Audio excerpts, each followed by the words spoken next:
Well, the United Nations is planning to introduce a global digital ID system that is linked to individuals' bank accounts. They released a brief titled A Global Digital Compact Reforms to the International Financial Architecture and the Future of Outer Space Governance.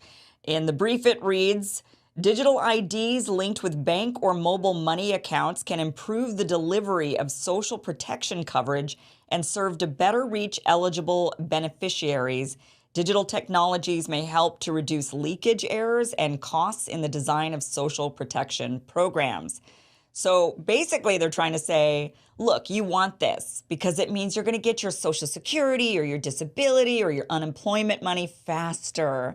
But what they don't tell you is they'll be able to monitor everything you buy.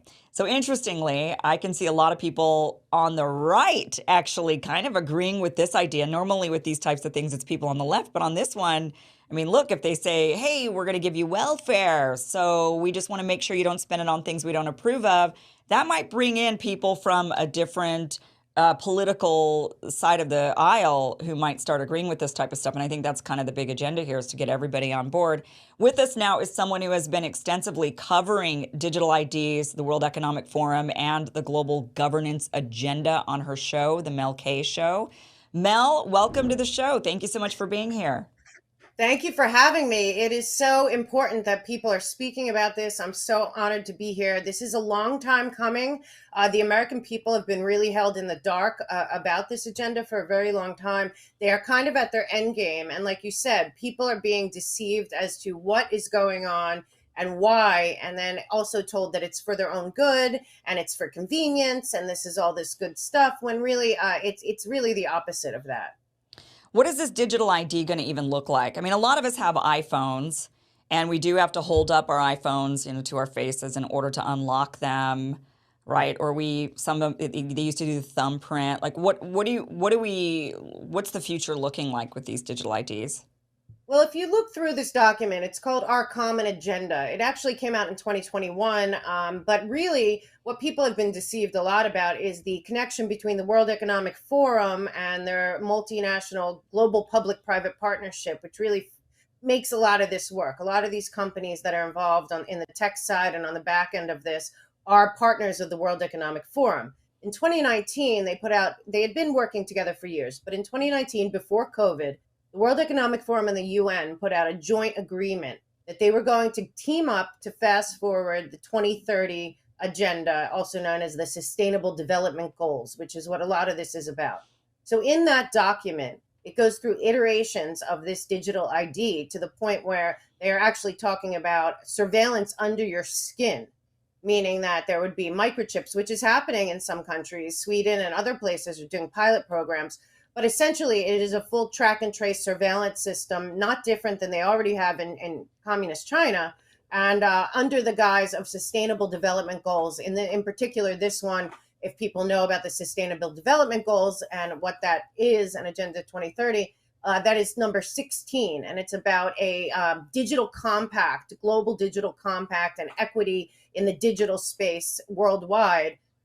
But at the end of the day, it's about a track and trace kind of ledgered surveillance system that would be behavior modification and have an aspect to it that is punitive. Right. Yeah, they sell this like this is going to make your life better.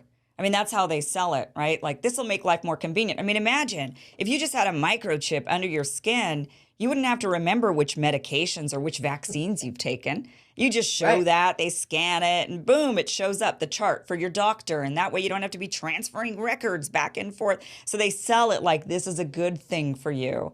And a lot of people buy that. I mean, it's just like with the iPhone. I've got one, and it's just Right. difficult to get away from it. When I Right. think about, man, this thing's tracking my location. It's got my face on file. It's, Yeah. all this is happening, but it's so convenient. How do I get rid of it? And that's, I think, how they're getting us into this new way. But let's talk about the real dangers of this. So let's say, okay, yeah, you've got this microchip that's going to say all of your medical records, including your vaccines. You've got a digital ID that's somehow connected to your banking account. So it makes it easy. You can just easily get your money from the government. You can easily spend your money, right? So everything just seems really, really convenient. But there's some serious downsides potentially to this. Yeah, well, the first thing that people and then the American people really have to understand this, because if we go into this, there is no coming back. And that is Yeah. really, really important for people to understand. This is being fueled. It is my belief right now that there's a billionaire oligarchy in America. They're pretty, you see who they are. We got the Larry Finks. He's very involved in this. He's also on the board of the World Economic Forum and involved in China and many other things. So he's one of the people. So this is attached to, of course, the central bank digital currency, Executive Order 14067. And that is also attached to, which many people didn't pay attention to, in the National Defense Authorization Act. Joe Biden and his group, I believe that they're more concerned with the globalist citizen, goals, the sustainable goals. They often bring up 2030 and that they're trying to do that, which is what this is about. They have a summit coming up in September where Joe Biden is expected to sign on to this new Our Common Agenda, which has this in it. But what they are really doing here, and it's been developed, it was ID 2020. It was the Gates Foundation, Rockefeller Foundation, World Economic Forum, UN, and a bunch of partners of the private Western central banks. So this would also include, your money wouldn't be your money anymore. It'll be programmable tokens. Instead of money, basically, it would be on a ledger system, which was in that National Defense Authorization Act, was the money to fund basically a blockchain to put every American citizen, every citizen of the world, honestly, onto a blockchain system. And that would also include all of their other alliances. So they have an alliance with the World Health Organization. They have an alliance with the World Bank, with the IMF.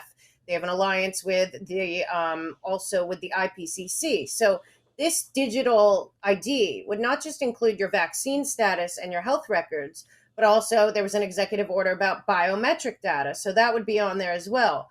Your what you spend your money on would be on there. So there's the ESG score, digital track and trace of also your carbon usage. So they signed on in Glasgow, the Biden group, with Kerry and Gore, to something called Climate Trace, which would be kind of your climate score. And then they also have another whole level of that, which is the World Health Organization just had their meeting where they, the Biden administration and his representatives that he sent there from our nation, were actually pushing for these amendments that would allow the World Health Organization to call a pandemic. Once called, then that would also interact with our biometric track and trace controlled app, financial, whatever model that they're doing at that iteration with the digital ID. And you would be basically all of our rights in terms of our rights by the Constitution Bill of Rights would be superseded by the emergency declaration. So at that point, you have to realize everything that they're doing here is to consolidate power into this group of people. And as the people at the top, Klaus Schwab or Gutierrez or, Tedros or Noah Harari, when they explain it on stage and all these technocrats stand up and clap, they're clapping about something which really is about behavior modification, control, and surveillance, and sustainable development goals. We hear a lot about that, but I would beg to ask people to look at them and maybe think sustainable. What does that mean? And sustainable for who? And then in order to have those goals, they need to be surveilling every human basically on the planet for consumption of everything, of anything. That's also animals and natural resources. But then you go to the next level of that, and it's really not sustainable, is not really the right word. It actually should be predictable, controllable, manageable. And then the next question is, by whom? And that is not Right. the United States of America. And this central bank digital currency is not going to be American. And we all know that they want a one-party system, it appears, coming up. But I would say to both left and right, Republican and Democrat, that are picking some side, that control that they want, that one party, would really be this globalist governance model. And I don't believe they're hiding it. And I believe that this is the way that they are going to implement that.